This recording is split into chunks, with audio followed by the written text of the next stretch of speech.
কিডনির নালিতে কোন অংশে পাথর হলে কীরকম উপসর্গ নিয়ে রোগীরা আসেন অনেকেই জানতে চান। কিডনির নালিকে আমরা সাধারণত তিনটি ভাগে ভাগ করি। আমরা বলি আপার পার্ট বা উপরের অংশ, মিড ইউরেটার বা মাঝের অংশ, আর লোয়ার ইউরেটার বা নিচের অংশ। তিনটি ভাগে ভাগ করি। যদি কিডনির নালির উপরের অংশে পাথর হয় তখন কিন্তু রোগীরা পিঠের পেছন দিকে বা কোমরে ব্যথা নিয়ে আসেন। আর যদি মাঝের অংশে পাথর হয় কিডনির নালিতে, সেক্ষেত্রে কিন্তু ওনারা পিঠে যে ব্যথা নিয়ে আসেন সেটি তো থাকেই, এই সাথে এই ব্যথাটি সাধারণত তলপেটের দিকে বা আস্তে আস্তে নিচের দিকে ছড়িয়ে যায় বা রেডিয়েশন থাকে, তলপেটের দিকে যেতে থাকে এবং এই ব্যথা কিন্তু বেশ তীব্র হয়।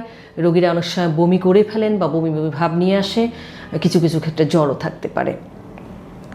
এখন আসি, যদি কিডনি নালির একদম নিচের অংশে পাথর হয় তখন কি উপসর্গ নিয়ে আসে।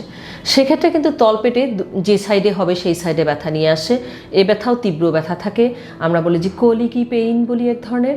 এই ব্যথা থাকে, সাথে নশিয়া, ভমিটিং টেন্ডেন্সি বা বমি করার টেন্ডেন্সি তো থাকছেই। এবং এই ব্যথা সাধারণত বলা হয় যে মানুষের যে পা আছে, পায়ের ভিতরের সাইড, যে দুই সাইড ওই পর্যন্ত যেতে পারে।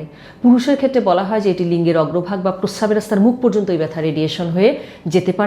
আর মহিলাদের ক্ষেত্রেও বলা হয় যে প্রস্রাবের রাস্তার মুখ পর্যন্ত রেডিয়েশন হয়ে যেতে পারে। রোগীরা প্রস্রাব করতে গেলে তীব্র ব্যথাও অনুভব করতে পারে অনেক সময়, বা খুব অস্বস্তি অনুভব করতে পারেন। ধন্যবাদ সকলকে।